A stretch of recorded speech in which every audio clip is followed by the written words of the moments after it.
हनुमान जी का समुद्र लंघन और लंका दहन, समुद्र तट पर दुविधा और हनुमान जी का जागरण। जब वानर सेना सीता माता की खोज में दक्षिण तट पर पहुंची तो विशाल समुद्र को देखकर सभी चिंतित हो गए। अंगद, जांबवंत और अन्य वीर इस उलझन में थे कि 100 योजन के इस विशाल समुद्र को कौन पार करेगा। तब वयोवृद्ध जांबवंत ने हनुमान जी को उनकी सोई हुई शक्तियों की याद दिलाई।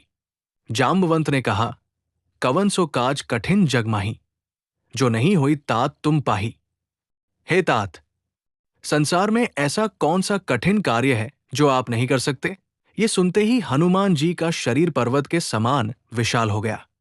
उन्होंने गर्जना की और महेंद्र पर्वत पर पैर रखकर आकाश में छलांग लगा दी। मार्ग की बाधाएं, सुरसा और सिन्हिका। समुद्र पार करते समय हनुमान जी की परीक्षा लेने के लिए देवताओं ने सर्पों की माता सुरसा को भेजा। सुरसा ने अपना मुंह फैलाया तो हनुमान जी ने अपना शरीर और बढ़ा लिया।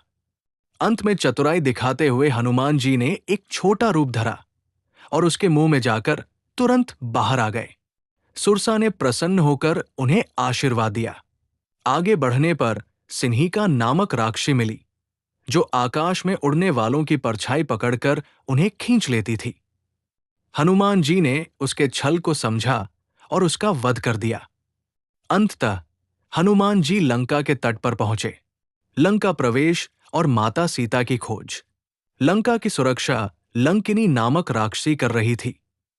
जब उसने हनुमान जी को रोका तो उन्होंने उसे एक मुक्का मारा, जिससे वो समझ गई कि अब रावण के अंत का समय निकट है। हनुमान जी ने अत्यंत सूक्ष्म रूप धारण किया और लंका में प्रवेश किया।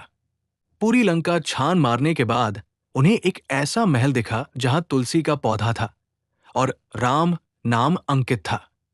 वो विभीषण का घर था।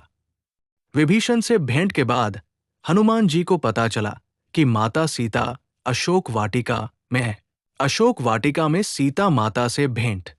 हनुमान जी अशोक वृक्ष की ओट में छिप गए। उन्होंने देखा कि रावण माता सीता को डरा धमका रहा था। रावण के जाने के बाद हनुमान जी ने प्रभु श्री राम की मुद्रिका, अंगूठी, नीचे गिरा दी। सीता माता ने जब उसे देखा तो वो आश्चर्यचकित हो गई। तब हनुमान जी ने प्रकट होकर अपना परिचय दिया और श्री राम का संदेश सुनाया।